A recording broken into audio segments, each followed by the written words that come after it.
विशेषण से संबंधित कुछ बातें यहाँ हमने नोट की है। आइए सबसे पहले चर्चा करते हैं विशेषण की परिभाषा से। तो बेटा विशेषण की परिभाषा को और विशेष और प्रविशेषण इन तीनों को बहुत ही ध्यान से देखेंगे, सुनेंगे और समझने की कोशिश करेंगे। सबसे पहले हम विशेषण की परिभाषा लिख रहे हैं, संज्ञा अथवा सर्वनाम की विशेषता बताने वाले शब्द को विशेषण कहते हैं। विशेषण किसे कहते हैं? संज्ञा अथवा सर्वनाम की विशेषता बताने वाले शब्द को हम विशेषण कहते हैं। अब जान लीजिए, ये तो हमने परिभाषा यहाँ लिखा है, लेकिन आपसे अगर पूछा जाए, ये चर्चा हम पहले भी किए थे कि विशेषण से आप क्या समझते हैं, तब भी उत्तर आपका यही होगा।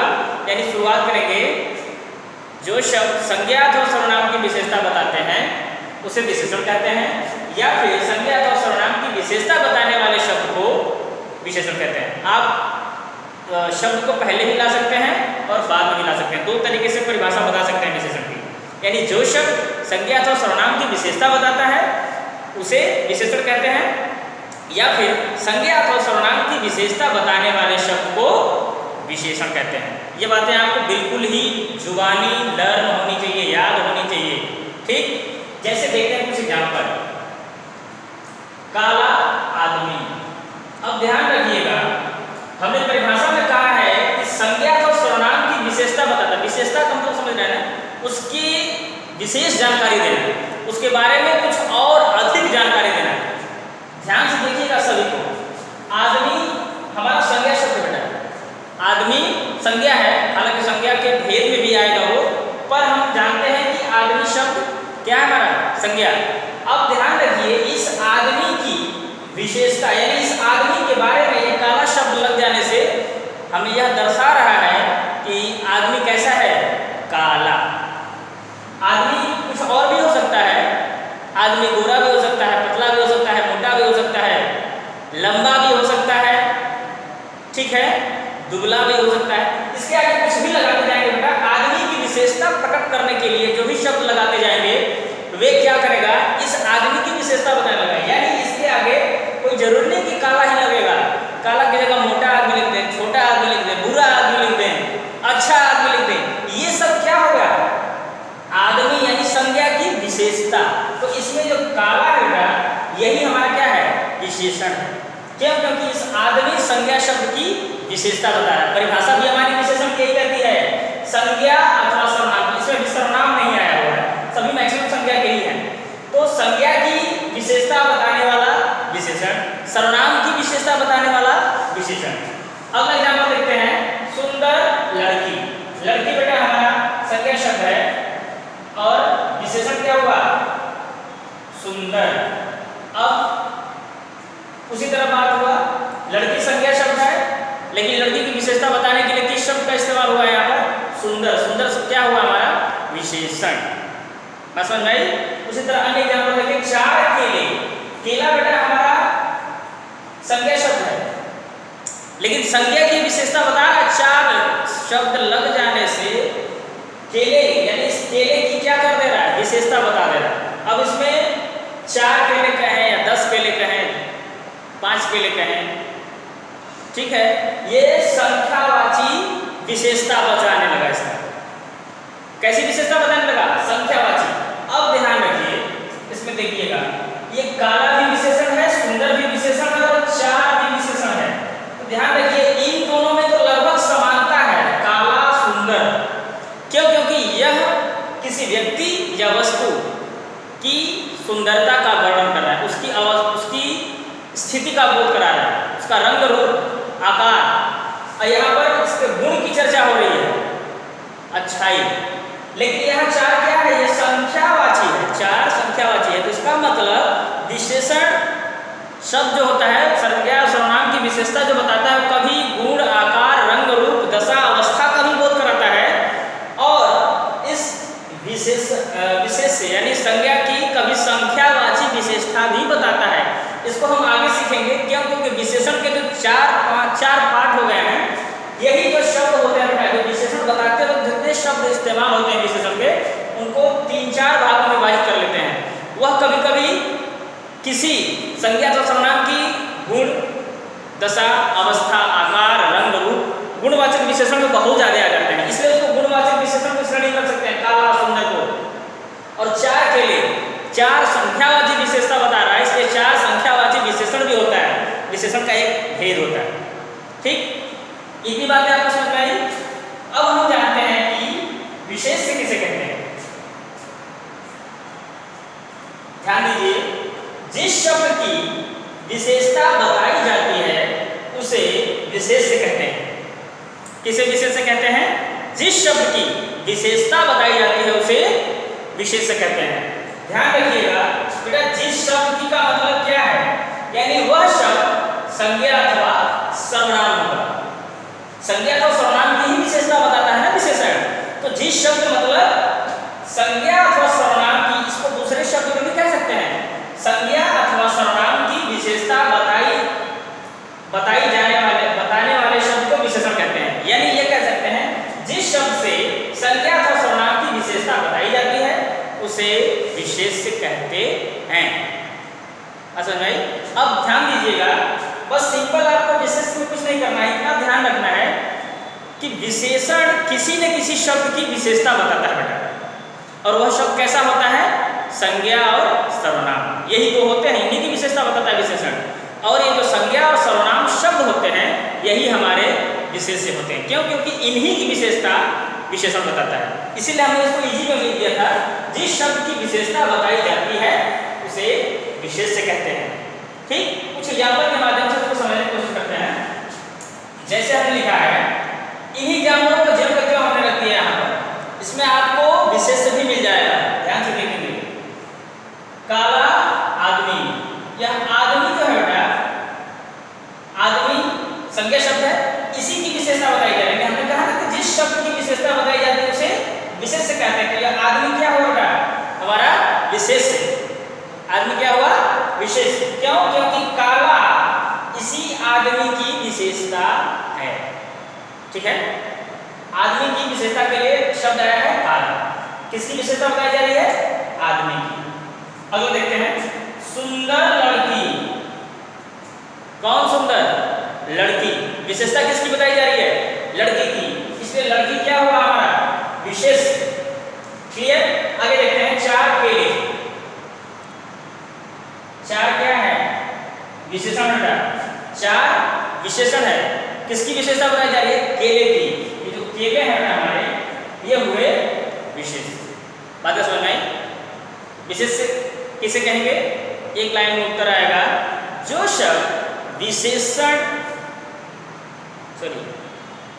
जिस शब्द की विशेषता बताई जाती है उसे विशेष्य कहते हैं। यानी जिस संज्ञा अथवा सर्वनाम शब्द की विशेषता बताई जाती है उसे हम विशेष्य कहते हैं।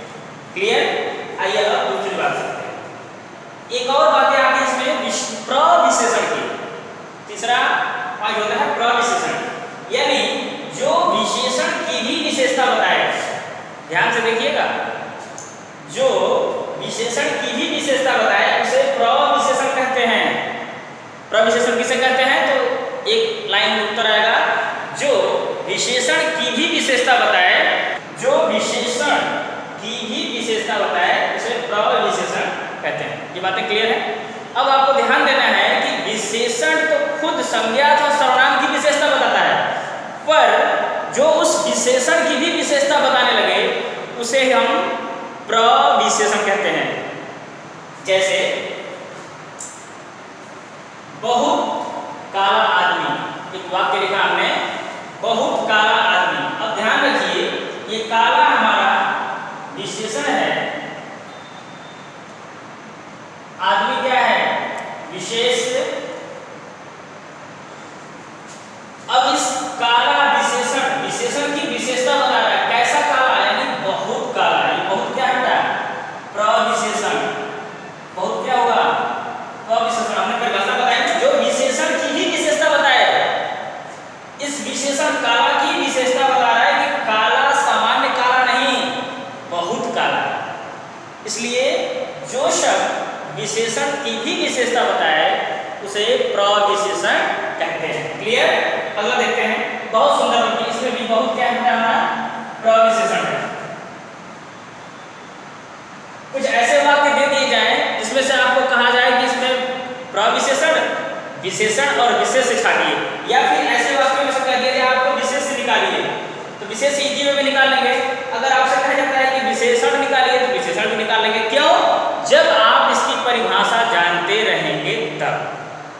अन्यथा अगर परिभाषा भूल जाएंगे तब फिर आप विशेषण विशेष नहीं पहचान पाएंगे, इसलिए इनकी परिभाषा को जानना बहुत जरूरी है। अगला देखते हैं, गहरी नीली साड़ी। अब ध्यान दीजिए, ये नीली साड़ी, साड़ी की क्या कर रहा है, साड़ी की विशेषता बता रहा है नीली, तो नीली क्या हुआ हमारा विशेषण। लेकिन ये गहरी है, नीली की विशेषता बता दिया। कैसी नीली? गहरी नीली, हल्की नहीं, गहरी नीली। तो गहरी क्या हुआ? प्रविशेषण। क्लियर? प्रविशेषण समझ में आया? अब फिर से इसको एक बार दोहराते हैं। सबसे पहले हमने विशेषण सीखा। विशेषण किसे कहते हैं? जो शब्द संज्ञा अथवा सर्वनाम की विशेषता बताते हैं उसे विशेषण कहते हैं। अगला विशेष किसे कहते हैं? जिस शब्द की विशेषता बताई जाती है उसे विशेष कहते हैं। अब फिर तीसरे नंबर बात करते हैं प्रविशेषण की। प्रविशेषण किसे कहते हैं?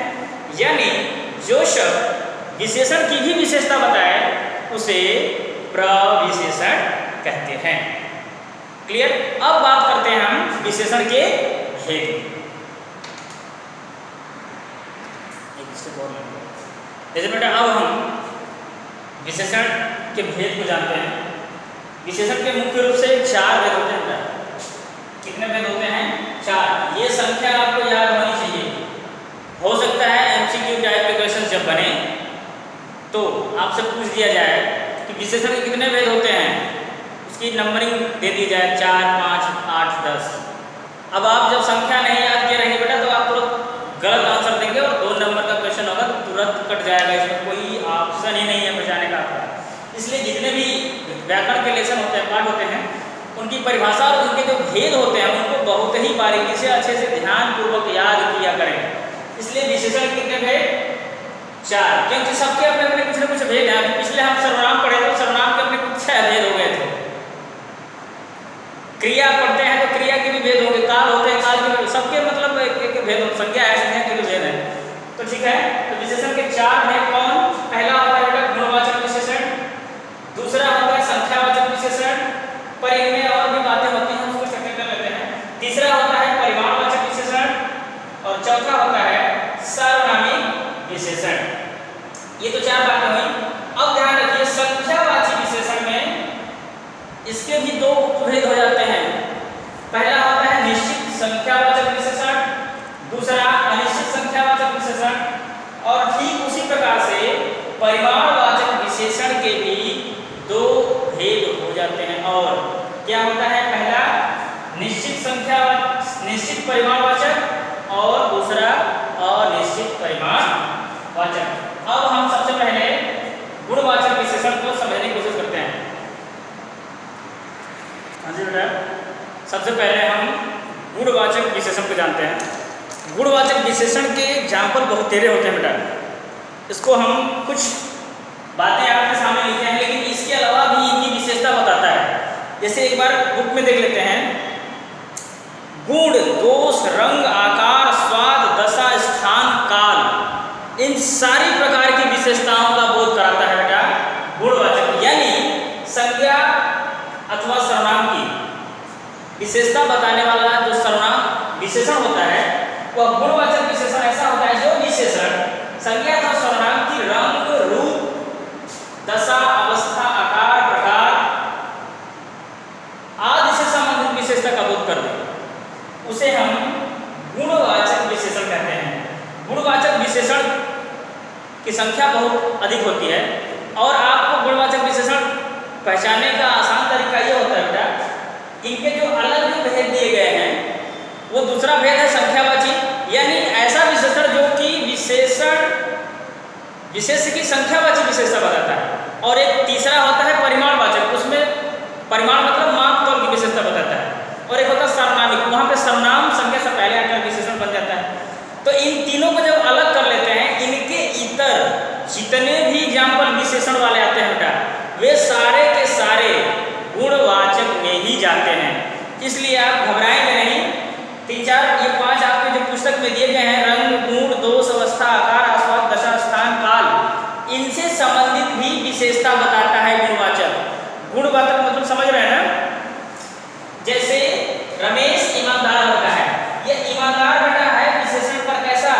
गुणवाचक। क्यों? क्योंकि लड़का ये उसका गुण है, उसके अंदर यह निहित गुण है कि वह ईमानदार है। हो सकता है किसी के अंदर दूसरा गुण हो, बेईमान, तो बेईमान भी बेटा विशेषण हो जाएगा। ठीक है? प्रभा सुंदर लड़की है, सुंदर विशेषण है, कैसा?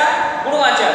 अब सुंदर की जगह इसका विपरीत अर्थ भी रख दें तब भी विशेषण ही बनेगा, क्योंकि वह सकारात्मक और नकारात्मक दोनों स्तर पर विशेषण बन जाता है। ठीक? राम पतला लड़का है। अब देखिए पतला क्या है बेटा? क्योंकि लड़का की विशेषता बताने लगा, लड़का कैसा है जी? पतला। राम पतला लड़का है। अब यहाँ कर दें मोटा लड़का, लंबा लड़का, कुछ भी कर देंगे। ये जो लड़का के पहले जो लड़का की विशेषता बताने लगेगा वे विशेषण कैसे होंगे? गुणवाचक। ठीक है? अब बात करते हैं हम संख्यावाचक की। अभी हम गुणवाचक विशेषण को जाने। ध्यान रखिएगा, बहुत ही आसान होता है। आप बस इतना ध्यान रखिए कि जो विशेषण है वह संज्ञात और सर्वनाम की जो विशेषता बताते हैं बेटा, तो पहले तो गुणवाची विशेषता बताते हैं, और इसमें ध्यान रखिएगा कि संख्यावाचक विशेषण क्या होता है? जो विशेषण संज्ञा अथवा सर्वनाम की संख्या से संबंधित विशेषता बताते हैं। संख्या संबंधित यानी संज्ञा अथवा सर्वनाम की विशेषता तो बताएंगे, पर कैसी विशेषता? संख्यावाची विशेषता। इसलिए इसको संख्यावाचक विशेषण कहते हैं। संख्या समझते हैं? नंबर। जैसे श्याम 5वीं कक्षा में पढ़ता है। अब ये देखिए, श्याम 5वीं कक्षा में, कक्षा शब्द की क्या कर रहा है? विशेषता बता रहा है बेटा। 5वीं नंबर है ना, 5वीं, 5th, ये 5वीं क्या हुआ? विशेषण। पर कैसा विशेषण? संख्यावाची विशेषण। जिस विशेषण में संख्यावाची विशेषण, संख्यावाची नंबर का जिक्र हो, वो समझ लीजिएगा कि वह संख्यावाची विशेषण ही होता है। जैसे उसके पास 4 पुस्तकें हैं। कितनी पुस्तकें? 4 पुस्तकें। और संख्यावाची विशेषण भी होता है, ध्यान रखना है। पुस्तकें संख्या है, इसकी विशेषता बता रहा है कि कितनी? 4। ये 4 हमारी क्या हुआ? विशेषण। कैसा विशेषण? संख्यावाची विशेषण। अब ध्यान रखना है कि संख्यावाची विशेषण भी कभी निश्चित बोध देता है संख्या का, और कभी अनिश्चित संख्या का बोध दे देता है। उसी आधार पर निश्चित संख्यावाचक और अनिश्चित संख्यावाचक, इसके 2 भेद, हम जब भेद बता रहे थे उसमें भी बताए थे। अब देखिए निश्चित संख्या का मतलब भी पता चल गया। जो विशेषण निश्चित संख्या का बोध कराए, यानी करेक्ट संख्या, नंबरिंग जो होती है 1 से लेकर के जितनी भी हो, नंबरिंग आपको पता है, उनका अगर निश्चित बोध होता है, यानी उस विशेषण शब्द से निश्चित संख्या का पता चलता है, तो निश्चय संख्यावाचक विशेषण कहलाता है। जैसे मेरे पास 10 पुस्तकें हैं। 10 क्या है? संख्या है, नंबर हमको पता चल रहा है उसके पास कितना है। ये 10 निश्चित संख्यावाचक। आज दुकान पर 5 ग्राहक आए। आज दुकान पर 5 ग्राहक आए। 5 पता चल रहा है, नंबर कितना है, ग्राहक कितने हैं? 5। यह विशेषण भी है, पर कैसा? संख्यावाची। कैसा संख्यावाची? निश्चित संख्यावाची। कंफर्म पता चल रहा है ना? अब अगला देखते हैं, अनिश्चित संख्यावाची। जो विशेषण अनिश्चित संख्या का बोध कराए, यानी अनिश्चित संख्यावाचक विशेषण जो अनिश्चित संख्या का बोध करा देता है, उसे अनिश्चित संख्यावाचक विशेषण कहते हैं। मेरे पास कुछ पेंसिलें हैं। अब देखिए, कुछ से हमको यह पता नहीं चल रहा है कि उसके पास 1, 2, 10, 1000 कितनी है, नहीं पता। यह कुछ क्या है? अनिश्चित संख्यावाचक विशेषण। और दूसरा, श्याम के घर कई लोग आए। ये कई क्या है बेटा? हमारा विशेषण है। लोग की विशेषता बता रहा है, पर हमें यह कंफर्म पता नहीं दे रहा है कि कितने लोग आए। इसी की जगह हम नंबर लिख देंगे, अभी संख्यावाची करेक्ट लोकेशन लिख दें, 10 लोग आए, 20 लोग आए, 25 लोग आए, 100 लोग आए, तो वह निश्चित संख्यावाची हो जाएगा। लेकिन यहाँ पर संख्या का नहीं बोध होता है, करेक्ट उसकी स्थिति पता नहीं चलती, वहाँ क्लियर? यानी विशेषण का दूसरा वे संख्यावाची, जो संज्ञा अथवा सर्वनाम की संख्यावाची विशेषता भी बताता है। अब बात करते हैं तीसरे विषय, देखिए परिमाण।